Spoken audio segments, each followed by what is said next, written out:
Why was I so surprised about James Gunn, having all this creative freedom? Well, because our next story for DC ties into the whole creative process at Warner Brothers.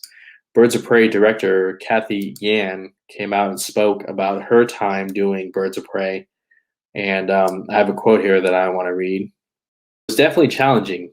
Dead Pigs, which is an indie film that she did, was such a singular, pure version of myself. And I think when you're dealing with a budget like Birds of Prey had and sort of the pressures of a studio, especially a studio that is undergoing a lot of change, inevitably you end up having to compromise and fight for stuff.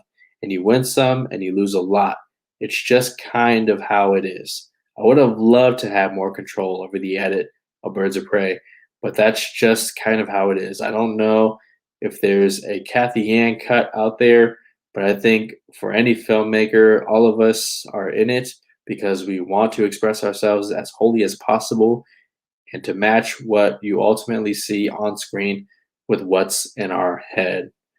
Yeah, Cathy Yan wishes that she had the James Gunn experience as far as DC goes. Again, it's like, what makes James Gunn so special? And I know the answer. It's a rhetorical question. He's a proven comic book movie filmmaker. He's somebody that they didn't expect Marvel to kind of let go during that time. They struck gold when James Gunn signed on just before Marvel took him back, and now he's going to direct Guardians 3.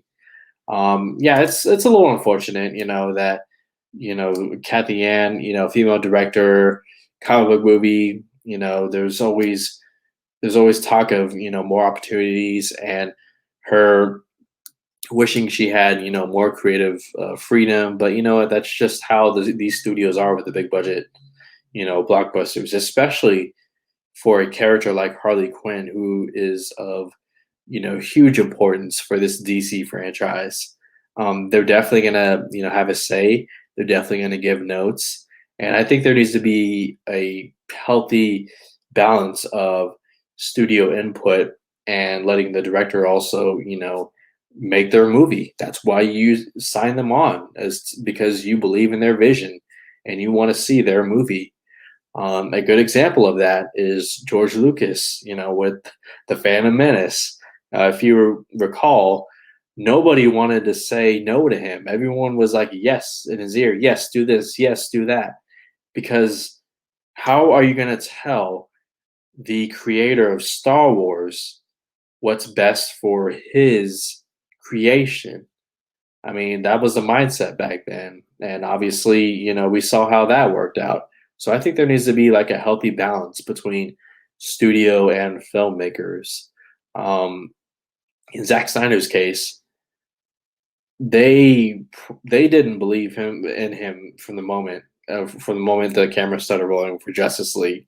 If it wasn't for them being so deep into pre-production and starting that and sticking with their timeline for, let's just call it, financial reasons, they probably would have let Snyder go, and we don't get the Snyder cut. And it's just, Warner Brothers during that time, that's an old regime that some of it unfortunately still exists in Warner Brothers. But during that time, yeah, they didn't know what the hell they were doing, clearly. But hey, you know what? I like Birds of Prey. It wasn't anything too spectacular for me. I always want to see more of Harley Quinn with the Joker. I just think we haven't gotten enough of that on screen live action.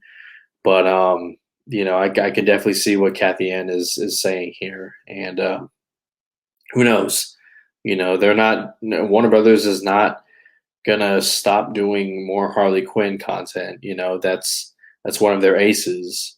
So maybe Cathy Yan comes back and she knows what she's getting into now, and maybe a little bit more experienced and a little bit more proven. She'll get a little bit more creative freedom. So Yeah, you guys let me know your thoughts on that whole creative process and filmmakers and studio and whatnot.